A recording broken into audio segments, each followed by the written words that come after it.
Olá, pessoal, querido amigo, querida amiga.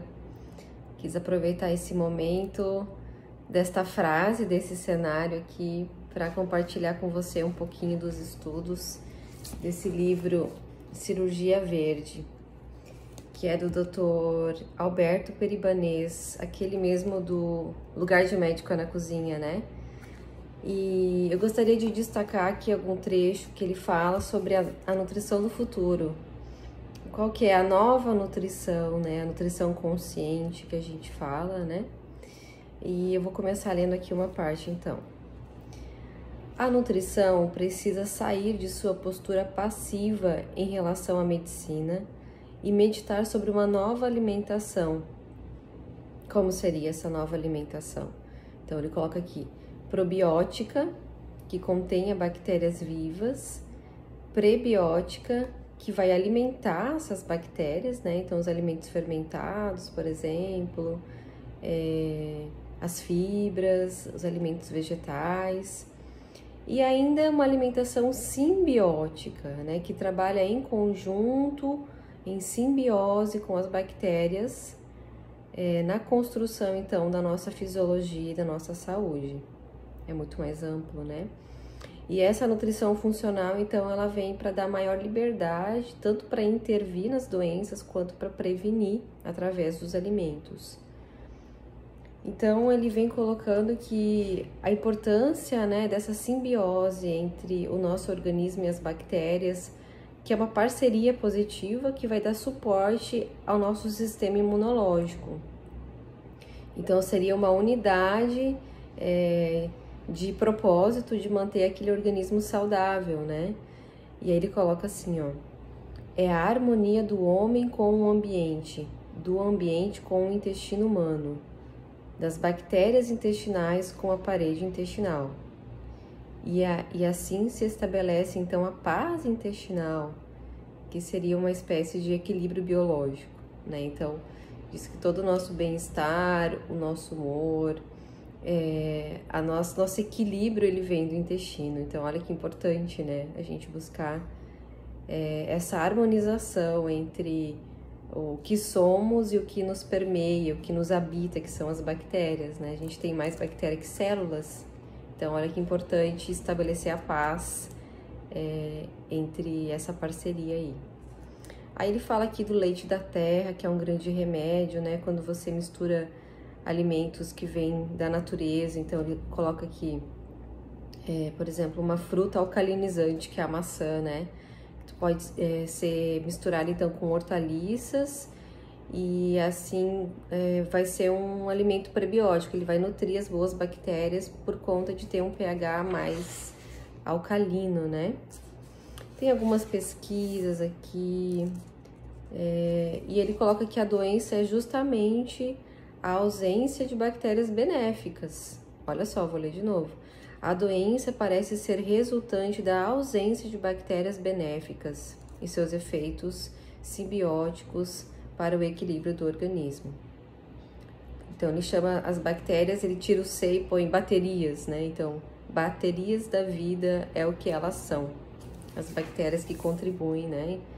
Até para a produção de vitaminas, como a vitamina K, a vitamina B12, assimilação a metabolização de alimentos que ficam residuais no intestino, as bactérias transformam, e fazem tipo ácido butírico, né, que acaba sendo um composto também que entra no nosso metabolismo.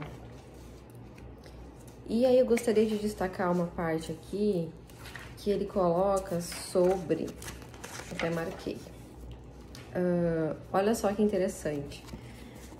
A gente não considera, assim, muitas vezes não imagina, né, que o microbioma intestinal, ele pode ser considerado um órgão à parte. Por isso que se fala que o intestino é o segundo cérebro, né? É como se ali fosse o centro de gerenciamento, de manutenção da nossa saúde, da nossa imunidade. Então, eu vou ler essa partezinha aqui, ó. Página 49. O microbioma intestinal é um órgão esquecido, pois não tem uma forma definida, apesar de uma população celular astronômica, que são as bactérias. Esse órgão, diluído dentro do intestino e misturado ao bolo alimentar, realiza centenas de funções. A ciência vem demonstrando que nossa negligência em relação ao papel desses minúsculos seres é que está relacionado como distúrbios, né, como obesidade, diabetes, doença cardiovascular, asma, esclerose múltipla e até o autismo. As bactérias podem ser organizadas em grupos, né? Então ele vem descrevendo aqui que dependendo do tipo de bactéria que uma pessoa tem no intestino, ela pode ter mais propensão, por exemplo, a doenças e inclusive a obesidade. Olha só. Assim, indivíduos urbanos ou rurais, gordos ou magros, adultos ou crianças têm diferentes microbiotas, né, no intestino.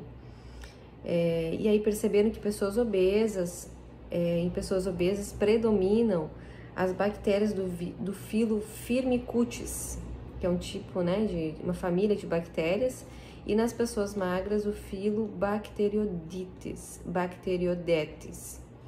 Se um obeso mudar seus hábitos alimentares, ele pode mudar a microbiota. Então, dependendo daquilo que a gente consome, se alimenta, né, ingere, a gente vai alimentar um tipo específico de bactérias que pode colaborar para a gente ter mais saciedade, com isso manter o peso, ou então bactérias vorazes que vão te fazer comer tudo pela frente e vão contribuir para inflamar o corpo, né? Então, olha que importante isso, né? Aí, olha só. Em determinado momento da vida, então ele vai fazer aqui uma digressão, né? Começamos a comer mal. As bactérias se adaptam e as espécies com habilidade para digerir os alimentos ruins aumenta. Então diminui as bactérias boas. Quanto mais fast food, mais alimento industrializado, o corpo até se adapta, né? Mas aí vai aumentar a população das bactérias que vão digerir aquele tipo de comida, né? Uma vez implantadas em suas colônias intestinais, elas começam a controlar o apetite do hospedeiro. E assim, direcionando a vontade até o desejo por aquele tipo de alimento, porque é o que elas estão acostumadas, né? Então, elas pedem ao hospedeiro que se alimente de açúcar, de amido, de carnes processadas, de alimentos industrializados.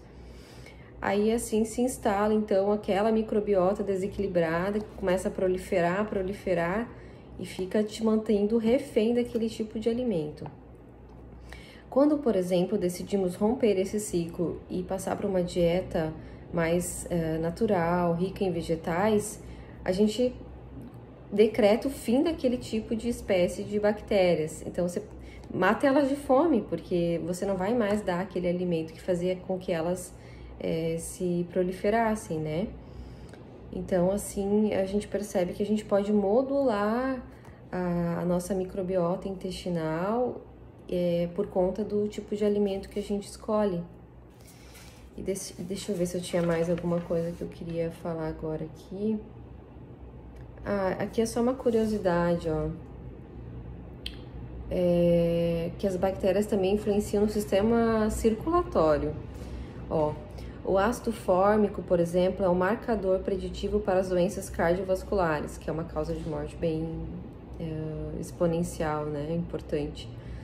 E a sua presença na urina desse ácido fórmico indica bom funcionamento do sistema de pressão arterial, pois ele ajuda a equilibrar os íons de sódio nos rins.